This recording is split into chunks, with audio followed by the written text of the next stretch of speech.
इस वक्त की बड़ी खबर आपको बता दें, विपक्ष के लगातार हंगामे के बीच लोकसभा की कार्यवाही अनिश्चित काल के लिए स्थगित हो गई है। आज लोकसभा की कार्यवाही शुरू होते ही कार्यवाही को अनिश्चित काल के लिए स्थगित कर दिया गया। गृहमंत्री अमित शाह के बयान को लेकर माहौल पिछले कई दिनों से गरमाया हुआ था, कोई कामकाज नहीं हो पा रहा था। हंगामे के बीच बिना बहस के ही बिल पास हो रहे थे। 2 मिनट, 3 मिनट, 4 मिनट की चर्चा के बाद बिल को पास किया जा रहा था और कई बिल तो ऐसे भी थे जो बिना किसी चर्चा के ध्वनि मत से पास किए जा रहे थे। आज लोकसभा की कार्यवाही का आखिरी दिन था। जैसे ही कार्यवाही शुरू होती है, वंदे मातरम के साथ ही लोकसभा की कार्यवाही को अनिश्चित काल के लिए स्थगित कर दिया जाता है।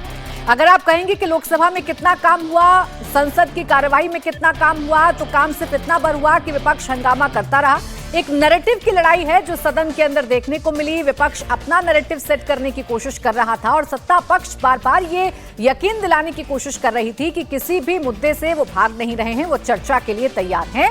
हालांकि विपक्ष की तरफ से कहा गया कि चर्चा के लिए सरकार मानी तो जरूर, लेकिन इसे मानते मानते बहुत देर कर दी। यानी आए तो जरूर, लेकिन आते आते बहुत देर सरकार ने कर दी और अब उनके बयान का कोई फायदा नहीं है, उनकी चर्चा का कोई फायदा नहीं है। राहुल गांधी ने तो साफ साफ कह दिया था, वी डोंट केयर, हम नहीं सुनेंगे, हमें उनकी पॉलिटिकल भाषण को नहीं सुनना है। ये विपक्ष ने बड़ा साफ कर दिया था और आज लोकसभा की कार्यवाही स्थगित हो गई है। आज लोकसभा की कार्यवाही अनिश्चित काल के लिए स्थगित हो गई है। देवेंद्र पाराशर हमारे पॉलिटिकल एडिटर इस वक्त हमारे साथ जुड़ गए हैं। देवेंद्र, जैसा लग रहा था ठीक वैसा ही हुआ, कोई चर्चा नहीं हुई, सत्ता पक्ष कहता रहा बार बार, गृहमंत्री ने बाकायदा लेटर भी लिखा, लेकिन उसके बावजूद सहमति नहीं बन पाई और आज लोकसभा की कार्यवाही अनिश्चित काल के लिए स्थगित हो गई। या बिल्कुल प्राची, हालांकि एक चीज़ अगर आप देखें तो सरकार ने जिन बिल को लिस्ट किया था उनमें से एक बिल को छोड़ के बाकी जितने बिल थे इस हंगामे के दौर में भी वो सारे बिल पास करा लिए गए। मतलब ये कि सरकार का अपना जो लिस्टेड एजेंडा था वो तो सारा का सारा लगभग पूरा हो गया, सिर्फ एक बिल पास नहीं हुआ। हाँ, दूसरी चीज़ ये ज़रूर थी कि जो लिस्टेड भले ही ना हो, लेकिन प्लानिंग में ये था कि women reservation bill, delimitation bill, इस तरह के बिल को भी पास करा लें। उस काम को सरकार नहीं करा पाई, लेकिन एजेंडा के हिसाब से अपना काम तो सरकार करा पाई। लेकिन अपोजिशन के हिसाब से आप देखें तो वहाँ पर वो जो एक पॉलिटिकल नैरेटिव खड़ा करने की कोशिश थी पूरे इस सत्र के दरमियान, वही करती थ्रू आउट नजर आई। और वैसे कंडीशन में आखिरी दिनों में जब ये दिखा कि एक चर्चा सीधे सीधे हो सकती है, जो अपोजिशन मांग रहा है, गृहमंत्री अमित शाह खुद बार बार आके बाहर कह रहे हैं, और न सिर्फ कहा जा रहा है बल्कि बिजनेस एडवाइजरी कमेटी में बल्कि स्पीकर को उन्होंने चिट्ठी भी लिखी और उसकी एक कॉपी संसदीय कार्य मंत्री को भी भेजी कि जितनी देर चर्चा अपोजिशन कराना चाहे उसके लिए वो तैयार है, वो खुद जवाब देंगे। तो वहाँ पर सिर्फ ऐसा समझ में आया कि अपोजिशन की मंशा ज़्यादा ये थी कि ये इस तर्क को लेकर जाए लोगों के बीच जब सत्र खत्म हो गया कि गृह मंत्री अमित शाह सदन में नहीं आए, उनको जवाब देना चाहिए था, उनका इस्तीफा होना चाहिए, इस तरह की चीज़ों को लेकर। तो कुल मिलाकर अब नैरेटिव की ही लड़ाई होनी है।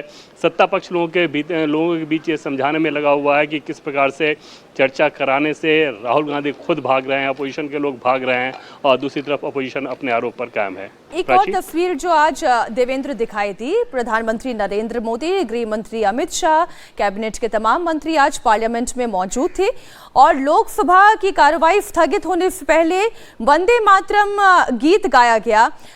इस राष्ट्र गीत को भी वही सम्मान मिला जैसे राष्ट्रगान को मिलता है।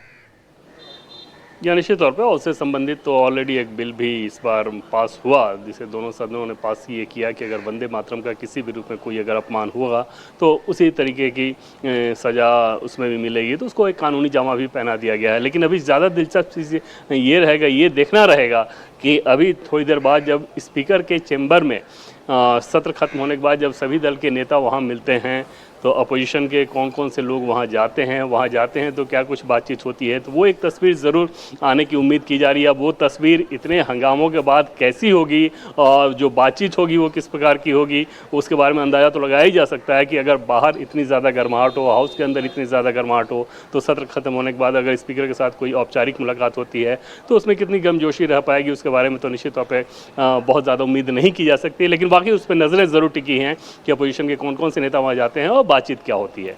बिल्कुल, सदन खत्म करने के बाद अब कौन सा नैरेटिव विपक्ष बाहर लेकर निकलता है, सत्ता पक्ष जनता को क्या बताता है, ये देखना दिलचस्प होगा। शुक्रिया आपका देवेंद्र तमाम जानकारी के लिए।